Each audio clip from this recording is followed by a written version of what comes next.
Welcome to our first video.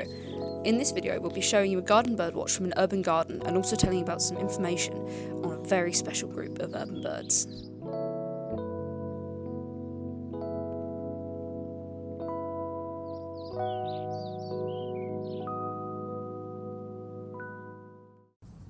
Taking part in the Garden BirdWatch survey creates lots of really valuable data which the BTO can use to monitor how bird populations in urban areas are changing. The Garden BirdWatch is something that you take part in usually every week, where you record all the species that you can confidently identify in your garden. We hope to show you some different ways that you can encourage wildlife into your garden.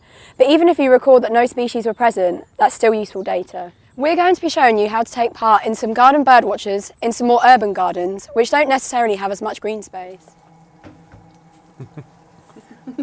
Right. Okay, so Geo and I are going to be doing the Garden BirdWatch from Geo's garden today, which is a unique garden, I would say. Yeah, it's not exactly got a lot of cover. We do have one tree, which is what we're kind of focusing our Garden BirdWatch on. Yeah, really hoping one bird goes in that holly tree. Yeah, fingers crossed we can get one bird, but yeah, it's just show that you can do Garden BirdWatch from wherever you are. What species do you think we're going to get? Well, we heard of Dunnock earlier, so potentially. We Yeah. have had some sort of broken snail shells, so I reckon, blackbirds, song thrushes, maybe things like that, but hopefully. If not, the good old faithful pigeon. I'm sure a pigeon will show. Hopefully, yeah. There is a pigeon in the tree up there, not in the garden, Oh, yeah. but there is a pigeon. There's a blue tit singing somewhere over behind us as well.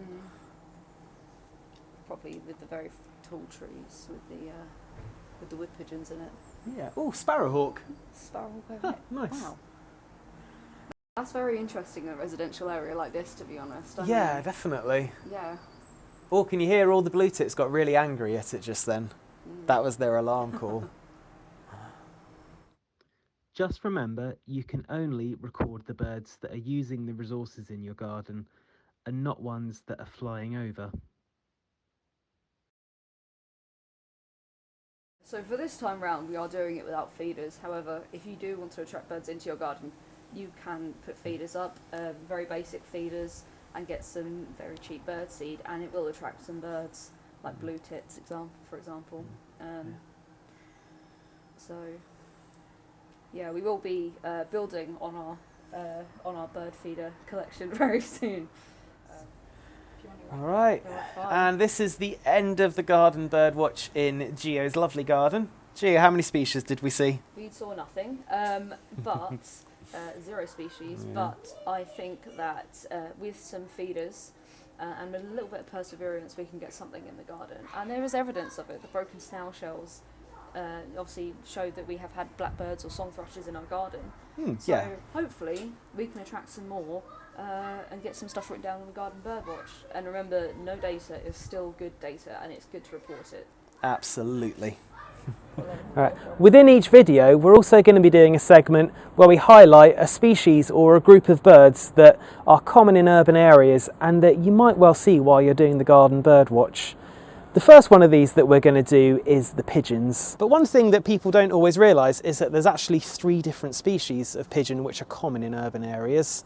These are the feral pigeon, the wood pigeon and the collared dove. Feral pigeon is perhaps the classic inner city bird, and they are a descendant of a wild species called the rock dove. Rock doves are still present on coastal cliffs in parts of Scotland, but their feral descendants come from when some of those birds were domesticated by people over 1,000 years ago. Feral pigeons are overall seen in about 10 to 15% of the gardens that take part in the Garden BirdWatch. Another species of pigeon you can see is the wood pigeon. The wood pigeon likes trees a bit more than the feral pigeon, but they don't need huge amounts of trees like the size of a forest. In the winter, wood pigeons can be seen quite a lot feeding on the berries of ivy, which is a plant that you can see quite commonly in the city. Within the Garden BirdWatch, wood pigeons are seen within 70 to 80% of gardens throughout the year. Finally, the third species is the collared dove. Collared doves are really abundant in urban areas particularly it seems in housing estates, but they will occur in built up inner city areas as well. Another place that you will see collared doves a lot is on television aerials, where they'll quite often give their plaintive 3-note song. On average, collared doves are seen in 60 to 70% of gardens, but so far in 2024 they've only been reported in 45%. It's really important that more people from urban areas take part in the Garden Birdwatch so we can better understand what's happening to the collared dove. So that was the end of our first video. We hope you enjoyed and we can't wait to see you next time. Don't forget to like and subscribe to the BTO page.